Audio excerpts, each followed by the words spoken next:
Šiandien kviečiu keliauti į Tabarko salą. Kelionę pradedame iš Santa Polo uosto, tai artimiausias taškas krante. Atstumas iki salos siekia vos apie 9 km, tad ir kelionė trunka vos 20 minučių.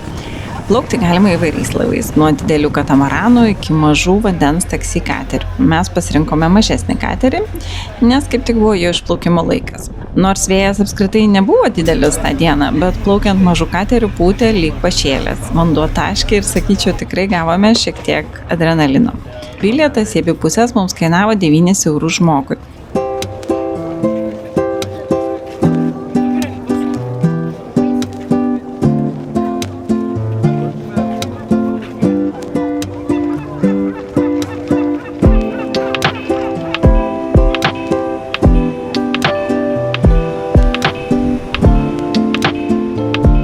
Tabarko sala yra visai nedidelė. Jos ilgis nesiekia 2 km, o plotis plačiausioje vietoje yra apie 400 metrų. Oficialioje saloje yra registruota apie 50 gyventojų. Tačiau žiemą saloje realiai lieka gyventi vos 20-30 žmonių. Tokia visiška tyla ir ramybė. Tuo tarpu vasarą situacija pasikeičia kardinaliai. Per dieną į šį mažą sausumos plotelį atplaukia nuo 2000 iki 4000 turistų. Šį kartą salą norėjome aprodyti svečiams, tad pažintį pradėjome nuo istorinio senamiesčio. Čia siauros jaukios gatvelės, balti bei spalvoti Viduržemio jūros nameliai ir autentiška atmosfera.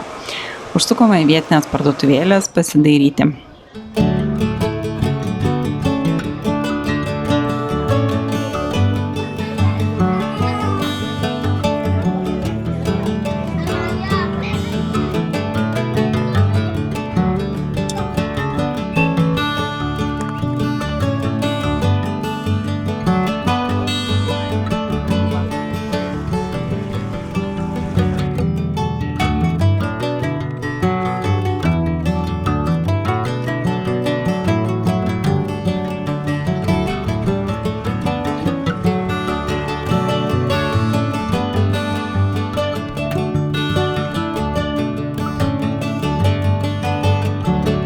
Kadangi kepino saulė, o medžių saloje beveik nėra, po gero pusvalandžio pėsčiomis mūsų pagrindinė užduotimi visgi tapo susirasti bent šiek tiek pavėsio, nes tikrai labai kepino saulė.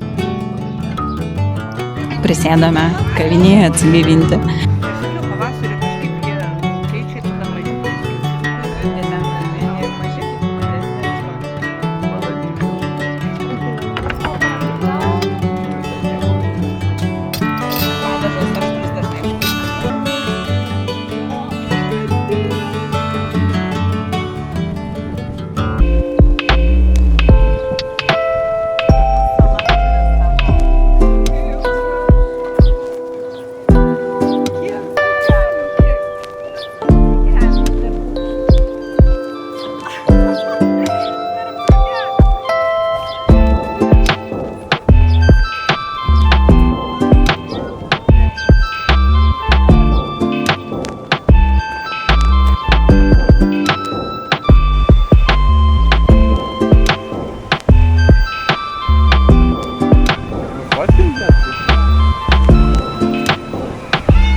Šį kartą išvyka buvo labai trumpa, tokia daugiau pažintinė, tad ir maudynių neplanavome. Nors čia vanduo yra neįtikėtinai skaidrus, todėl tikrai verta pasiimti nardymo kaukės. Esame plaukę į Tabarką su vaikais visai dienai, tuomet naudinga pasiimti ir skėtį nuo saulės bei visas paplūdimio priemonės. Geriausiai Tabarko salą vykti gegužę, birželį bei rugsėjį ir spalį. Tuomet orai puikūs, vanduo šiltas, o turistų srautai perpus mažesni. Liepą ir rugpjūtį būna karščiausia ir daugiausia žmonių, todėl geriausia atplaukti pačiu pirmuoju ryto keltu. Atgal į Santa Polą grįžome jau dideliu, stabiliai plaukiančių keleivinių katamaranų. Po ryto supimosi mažu laiveliu šis plaukimas atgal tai tikras poilsis. Tabarka idealus pasirinkimas vienos dienos išvykai iš Santa Polo ar Alicantės. Taip pat plaukė iš Torreviejas, bet jau plaukė ilgiau ir kaina visai kitokia. Taip kad labai rekomenduoju įtraukti šią vietą į savo maršrutą.